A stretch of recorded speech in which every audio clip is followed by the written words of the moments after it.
I was at a meeting yesterday. It was so dominated by worship of the guru.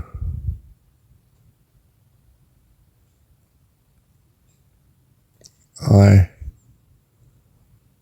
found it so out of place with me.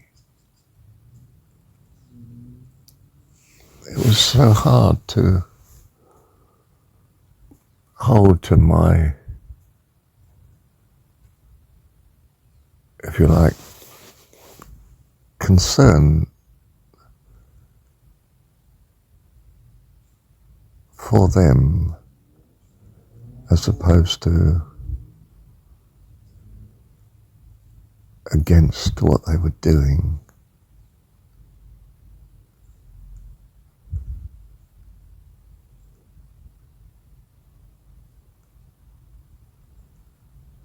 I don't know what to say about it.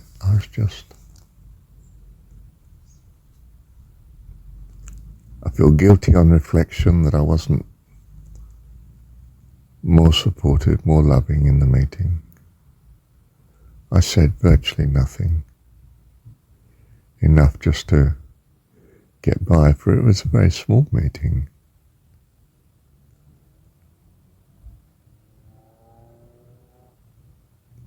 And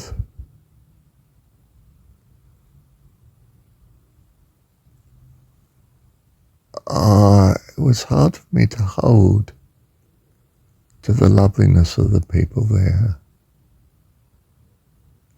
compared to what they were doing.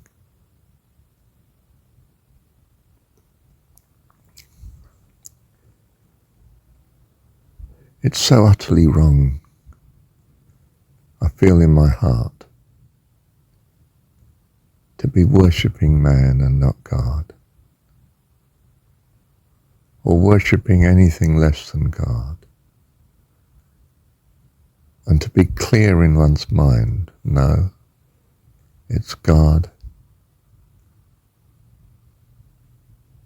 I am giving the worship to.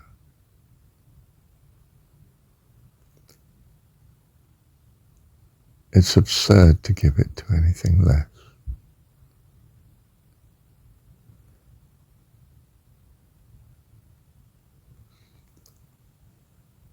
I just felt so repelled by what they were doing.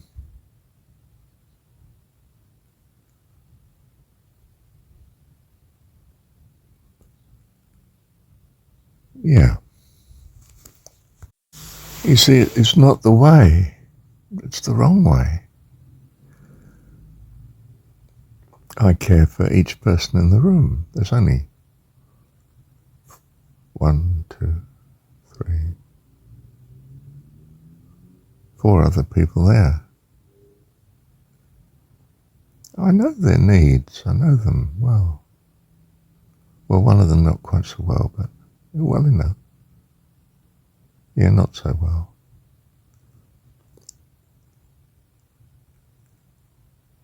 But I was just so overwhelmingly repelled by the fact that what they're doing is not the answer. It is the answer in some ways because their sincerity of worshipping the guru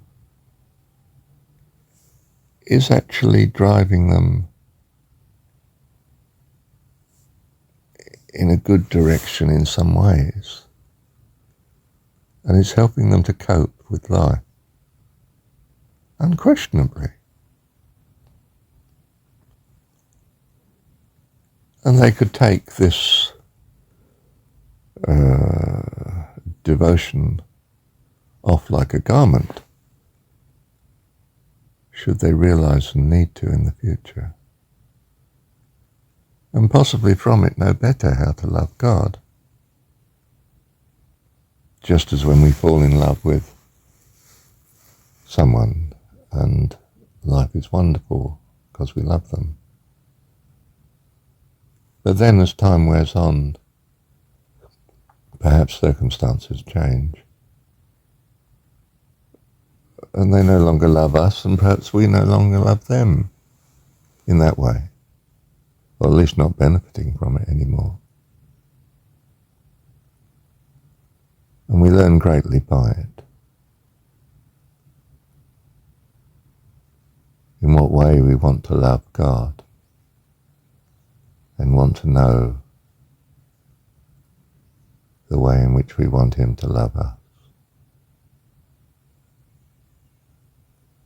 Our values change by what we're doing. In other words, I can recognize in a sense what they are doing is what God would have them do.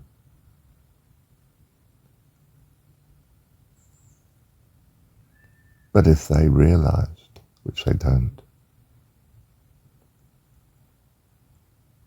that to be worshipping God, not the guru,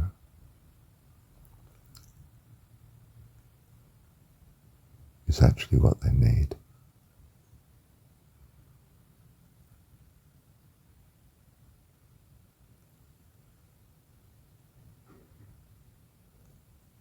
Well, I'm confused. I am so confused.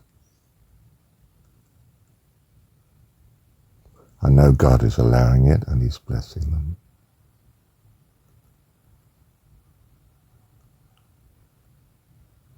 I would be so much happier if they were worshipping God. Would I be happier if they weren't worshipping the guru? Not really, because I feel it's a stepping stone to worshipping God. Yet I find it so repellent, so unworthy of God's children to be thankful to the wrong person.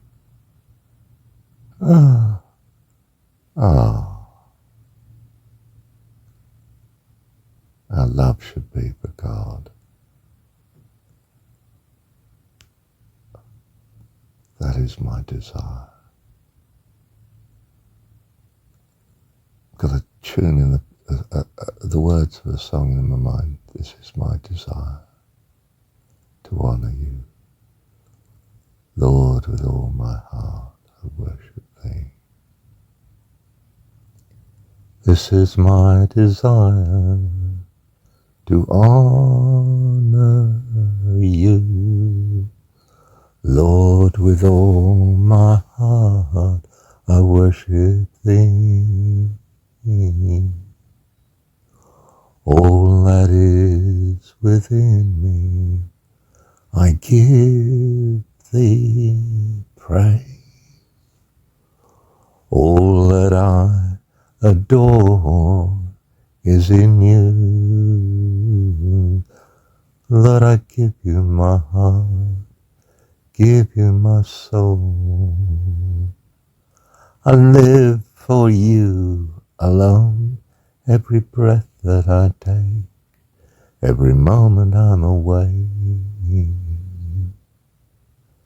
Lord, have your way in me. Then you repeat it a few thousand times. And it will make you lovely. Well, you're lovely already, but you'll experience the loveliness of loving Him with all your heart, soul, mind, and strength. Bless you. And you are blessed. Thank you, Dad. Thank you, Dad, that this recording came right in your hands. Love you, Dad. Thank you, Dad. This is my desire, to honour you. Lord, with all my heart I worship you. All that is within me, I give you praise.